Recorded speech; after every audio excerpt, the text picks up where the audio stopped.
Hello, my name is Sara and I'm an RN. I'm also a student at the University of Texas studying to obtain my Master's in Nursing Administration. In this leadership course, one of my assignments was to review a book. The book that I chose is called Tell to Win: Connect, Persuade, and Triumph with the Hidden Power of Story. This book is by an author by the name of Peter Guber.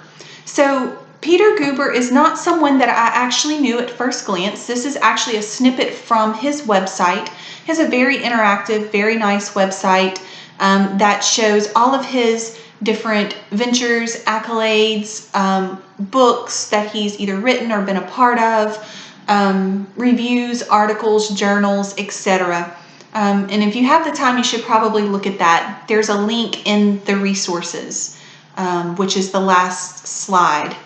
So a little bit about Peter Guber. He's not someone that I initially knew who he was, but after digging a little deeper, I'm like, okay, yeah, this guy, I know him not by name, but by the things that he has done or been a part of.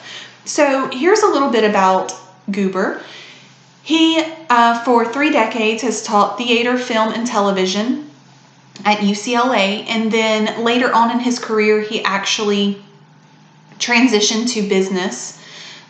He was or is at some point chairman and CEO of Mandalay Entertainment Group out of Las Vegas, Sony Pictures Entertainment, which we've all heard of, Polygram Entertainment, co-founder of Casablanca Records and Filmworks, president of Columbia Pictures, and during his time as president of Columbia Pictures and chairman, CEO of Sony Pictures, etc., he produced films that we've all probably heard of. Here's a couple: Rain Man, The Color Purple, Batman, Flashdance, Midnight Express, Soul Surfer. He also is very into sports, and he's either the owner or co-owner of several sports ventures out west: Golden State Warriors, Los Angeles Dodgers, just to name a few. He's received many accolades over his career, and a few of those include being an appointed member of the University of California Board of Regents. He was inducted into the Bay Area Business Hall of Fame. He received the UCLA Medal, and then in 2016 he was named Business Person of the Year by the Los Angeles Business Journal. So Peter Guber's book, once again called Tell to Win, is a book that was very engaging to me. It caught my attention right away. Easy to read. Actually downloaded it on Audible, and very easy and enjoyable to listen to because the book embodies what he's telling, which is a story. His premise is, if you have something that you want to achieve, a goal that you want to meet, a pitch that you want to go through successfully, do it through the art of storytelling. But he corrects the audience in saying it's not just storytelling. This is not a Hollywood fabricated, story. This is raw and real and emotional and engaging, something personal that he uses. So here's a couple of things that I got from his book. The purpose of the book is to motivate, win over, shape, engage, and sell through the power of storytelling. The secret to success, according to Guber, is the ability to make information memorable, resonant, actionable, all through the art of storytelling. He actually names that. He calls it emotional transportation. Guber says that metaphoric storytelling is a powerful tool in creating a pitch, engaging the listener, and closing the deal. The power of story sways the thought process, whereas an endless parade of facts, however persuasive, are just simply not as compelling.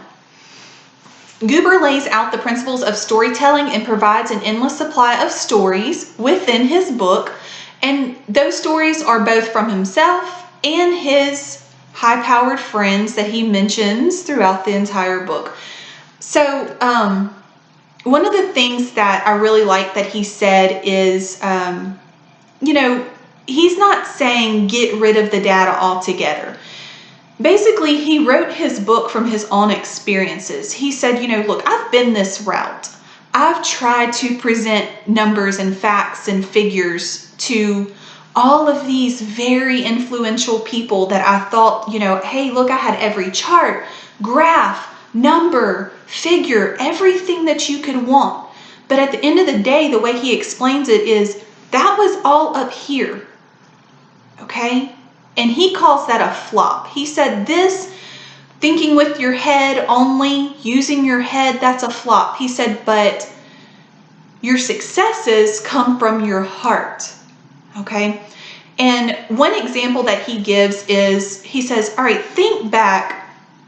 He said, let's say everyone here in the audience has stayed at a hotel, right? Yeah, everyone's stayed at a hotel before. Okay, let's say you go back to that hotel 5 years from now. Could you tell me what room you stayed in? What floor? The exact room number? Could you tell me those things? Chances are the answer is no, unless, because those are data, figures, numbers, unless there's a story there. So what are you talking about? Well, let's say you stayed at this hotel for one night because, your significant other said, hey, let's have a getaway. I rented this room at this beautiful boutique hotel. Let's go. You get to the hotel, you open the door, there's rose petals on the bed. You turn around and your significant other is on one knee and he proposes. You're going to remember that. Or let's say you're at this hotel for one night and it's a work venture. And while you're there, you receive this call from your boss and your boss says, you know what? You're just not doing a great job. We don't need you anymore. You're going to remember that. Or you get a call that says, hey, you just got your dream home. Everything went through. You're going to remember it.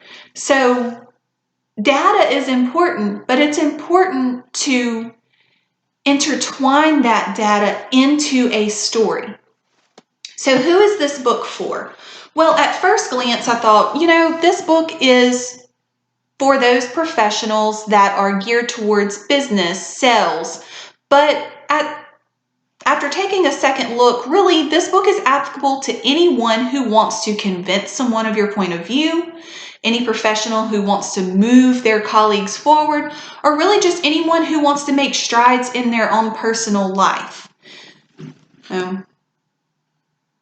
Some strengths of this book are, you learn that through telling stories, basically you can achieve the goals that you want to. So through telling the stories from his experience, Guber illustrates that stories have been the game changer between the hits and the flops. Remember, the heart and the mind of his career. He provides specific stories which are very compelling. He has examples of stories from everyone from Michael Jackson to former President Bill Clinton, and everywhere in between. So one of the things that is kind of obvious in his book is that two things, really. The book doesn't actually give you a roadmap for telling of the story. He just keeps going on and on about how compelling stories are. He gives you a little snippet, but he doesn't say, hey, include this factor, include this factor. He doesn't give you an actual blueprint for a story. And another thing that you realize very soon after reading into a couple of chapters of this book is that he really likes to name drop. He likes to throw out those high-powered individuals that he says are his friends or colleagues. So that can be a little overkill to some degree. However, this is something that I thought was pretty useful about his book, and that was basically his objectives. Sorry, wrong button. So his objectives are to develop an emotional connection, create an authentic experience, and move others towards a common goal of telling a purposeful story. He identifies 5 factors of purposeful narrative. So once again, like I said, he doesn't necessarily give you a blueprint, but he does give you an acronym for purposeful narrative, and that acronym is MAGIC. So let's look at that a little bit closer. MAGIC is motivation, audience, goal, interactive, content. So motivation. One of the things that he says over and over again is that before you can motivate someone else, you first need to be motivated. So after you enter a state of motivation, then you convey that motivation authentically through those narratives, those stories. Audience. So an audience doesn't have to be someone like what you're imagining a traditional audience. You're standing on a stage, they're sitting in chairs. An audience is anyone and everyone you talk to. Okay, so anyone, you don't know who could be compelled by your story. You don't know the connections that you make today may be revisited later down the road. The third one is goal. All storytelling is purposeful for creating a relationship and not just a business transaction. So your goal can't be, let's close the deal, let's get the money, let's, get this transaction completed. The goal should be relationship, connection, emotion, interactive. So storytelling is a dialogue and not just a monologue. In other words, it's a conversation. Okay. And the last one is content. Narrative stories come via your own experiences that move you in an emotional sense. And now that I think about it, that may actually be, speaking of shortcomings, one of the things that I maybe didn't address here. Personal experiences. He tells all of these crazy, wild stories about everyone from, like I said, Michael Jackson calling him and saying that he wants to be in film, and to President Clinton, to Fidel Castro, to Miss Universe. All of these experiences. Peter Guber is very well traveled. He's very well educated.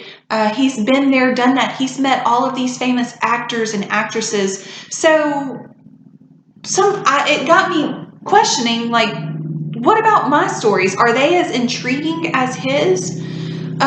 And I did explore that a little bit before because I had thought it, and then kind of that thought left. So I said, well, technically, according to Peter Guber, the story, although it does need to be authentic, doesn't necessarily have to be yours. It doesn't have to be an experience like, I met, Mother Teresa or something like that. It could be another story that you heard that moved you, or something that happened to someone that made you emotional. So it can be any emotional experience that you had, and you're almost paying that forward. So I just wanted to share that before we move on. Okay, recommendations. I do recommend this book. I thought it was pretty interesting. I think it would be great for anyone who's willing to try a new approach. Anyone who thinks that telling purposeful stories to compel others via emotion is crucial, or those who seek success in areas which require high emotional intelligence. And finally, I recommend this book to anyone who agrees with the fact that emotional intelligence is more important than intelligence, which I think is really interesting because if you recall in our last module, for those of you who are in my class that are watching this, we actually studied emotional intelligence and, how emotional intelligence today actually outweighs intelligence or IQ. So your EQ is a little more important than your IQ. And so I think this book kind of hones in on that, you know. So the next slide here is my reference page, and it just references the book and then also that website that I was telling you about at the beginning. So overall, I hope that you found this presentation intriguing, and then I hope that it also makes you want to read the book. The book is it's kind of an easy read and a nice one to go through, and just to give you a little extra encouragement as well. Thank you.